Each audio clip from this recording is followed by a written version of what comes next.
This is an extraordinary opportunity. I was just watching the live stream that's going out and also checking the Twitter feed. And it's now my very, very great pleasure to welcome a friend of mine from Adelaide in Australia. I first met Dr. Kristin Alford at the TED conference back in 2011. I've been going to the TED conference from 2007. And it's one of the inspirations for Pilot to develop the whole Shift Happens idea.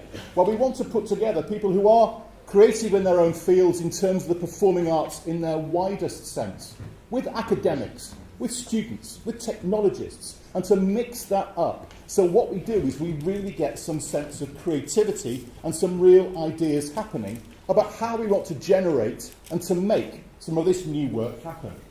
So it's my really great pleasure to welcome all the way from Adelaide. It's actually 8.5 hours ahead. So as soon as Kristin's done her speech, because it is 7:20 in the evening, I'm sure she'll deserve a very nice large glass of wine. Please give a big, warm welcome to Kristin. Hello, Kristin. Can you hear us?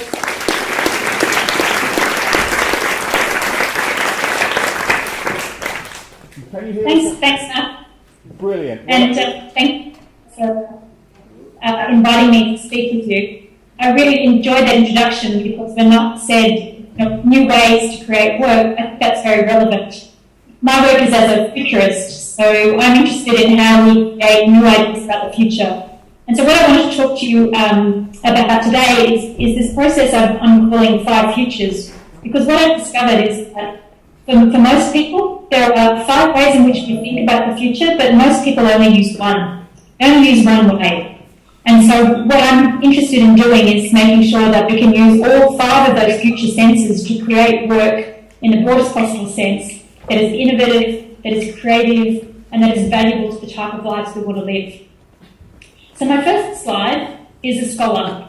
You can see him there studying his book. Hopefully that's all working. And I use this to illustrate that a lot of the ways in which we think about the future come from our past experience. And that experience isn't necessarily narrow, or it's not relevant, but it's not sufficient. When we've done projects where we've asked people about how they see themselves in 20 or 30 years, overwhelmingly their answers are fairly domestic. They imagine a bigger house, a nicer car, a loving relationship, their kids older.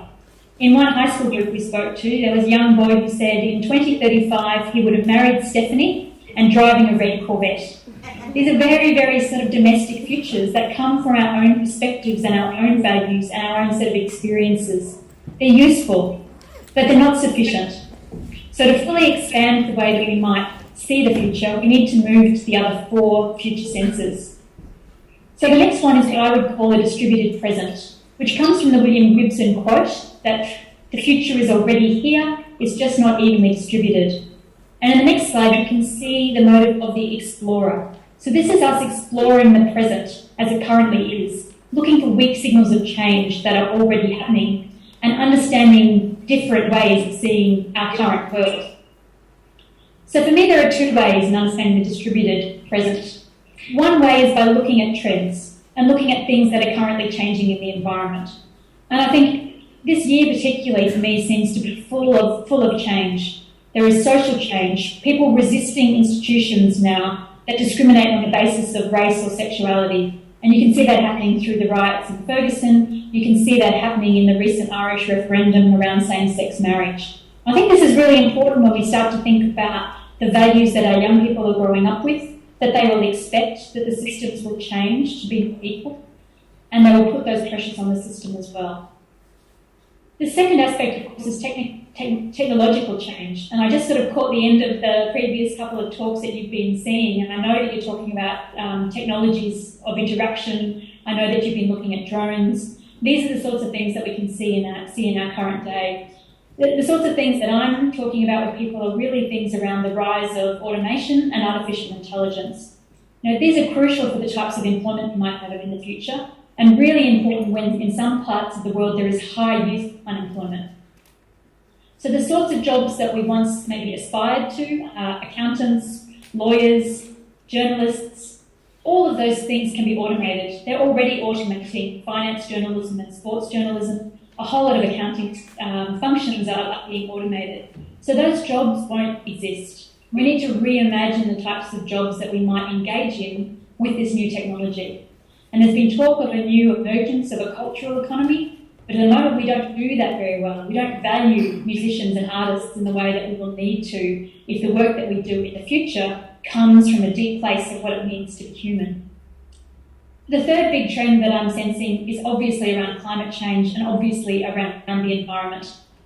And it's interesting because we recently did some scenarios looking at future transport, and we can't escape the fact that fossil fuels are not a useful way to engage our energy in the future. So we can already see that there are changes around, the sorts of work people might do, the sorts of living patterns, the sorts of social trends already happening now, and that those things will guide the way that we live and work in the future. So that's one part of the distributed present.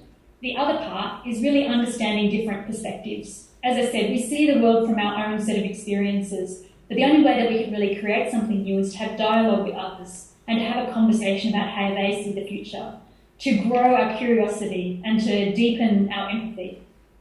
So one of the projects that's relevant, I think, is a project called Climate Century that I'm involved in with a local theatre company here just north of the city. And Climate Century started with a design thinking provocation. How will we commemorate the climate century, much like we're in the middle of commemorating World War I now? And the first stage of that project is to work with the South Australian Maritime Museum and to interview a range of scientists and a range of policymakers, of community people, to understand how they would see a commemoration for the future, to bring in all of those different perspectives and create amazing visual and performing art as a result. So this distributed present, the second sense, if you like, is really important for understanding a full picture of the world we currently live in, because it's from that full picture that we can start to anticipate how the future might unfold. And we can come up with a range of projected futures. And in fact, one of the projects I've been involved with was doing that, and I'll talk a little bit more about that in a minute. The critical thing about projected futures is it's not enough, again, it's not sufficient. To really explore the future, we need to actually be quite ridiculous. This was the best image of ridiculous that I could find, this cat in the next slide, Marcus. And to me, this is around play. It's around being the joker. It's around being the trickster. There's a law of future studies which says that for an idea about the future to be useful, first it must be ridiculous. Because if it's not ridiculous, somebody else has already thought about it, and it's not a future idea, it's an idea that is past. My best example of this comes from a group that we were working with around parklands in the city, and we were looking at the value of those parklands through a health and wellbeing lens, and preserving those parklands so we had access to clean air. And so in the course of the conversation, being ridiculous, we decided that we would cover those parklands in a glass dome and pump in high quality air so that we were ensured of getting access to air into the future.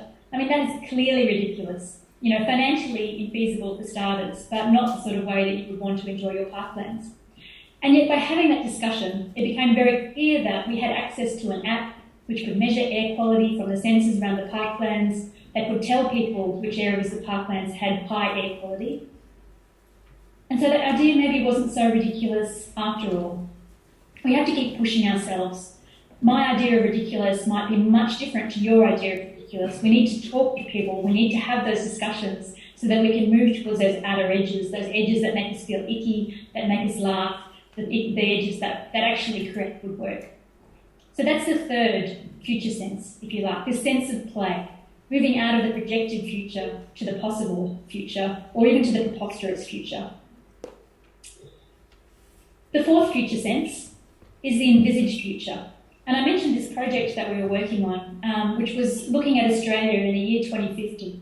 And we got groups of people to talk around their ideas around what a growth future would look like, what a restraint future might be, what catastrophe would look like, and what transformation might be possible. And some of those ideas were ridiculous, but out of all of those ideas, we got a deep understanding of what people valued. And so the next slide shows the activist, because to me this fourth sense of envisaged future is really fighting for the type of future we want to create. And it's interesting, across the weekend I've been involved in an experimental art weekend creating new theatre, new performance art. And one of those projects is called Alternative Futures Workshop. and she's working with people to understand, is a new model possible for the future, a collective model, a collective engagement. And it was interesting because we struggled to articulate our vision. We could easily define what we wanted by what we didn't want. We didn't want environmental degradation. We didn't want social inequity. We didn't want the death of bees. We didn't want the death of our species. But to actually articulate a positive, optimistic vision for the future that's full of hope was hard. And yet I think it's a challenge that we must aspire to. There's been some research many years ago which showed that communities that were able to articulate that hopeful, positive view of the future were communities that actually then delivered on that view and made the type of world they were living in match their aspirations. So unless we're able to articulate that vision and make it come alive, through our art, through our work, we're only getting half the picture. And then the final sense for the future is what I call the emergent future, and the next slide shows our listener. And this is listening to the future as it emerges from the present. This is connecting deeply to the source of what matters. Those questions: who is myself? What is my life's work? How do I connect deeply in a heart sense with people around me to create something new that none of us knew existed? And this is where the source of profound innovation comes from, by listening to the future as it emerges. So these are my 5 senses. The summary slide, the next slide, just shows you those. So we think of it through our past experience first and foremost, and as I said, that's the way that most people see the future, and that's where most people stop. We need to move beyond that, to imagine a distributed present, to look for the weak signals of change and the exciting things that are happening, and the things that we might be able to take as an opportunity as well as need to adapt to. We need to project futures and extend them to the possible and the preposterous. We need to imagine those positive, hopeful images for the future, our envisaged futures, and we need to be listening closely to the future as it emerges. In any future, what happens is what we create, but also we find that what continues is really a sense of what it means to be human. And for me, this last slide, it's all about joy, it's all about optimism. And using these 5 senses can move us outside of a negative feeling that we might have through our own vision and move to something which is collective and joyous. And I hope you're able to adopt that in your work and find the joy and the innovation in what you do as well. Thank you very much.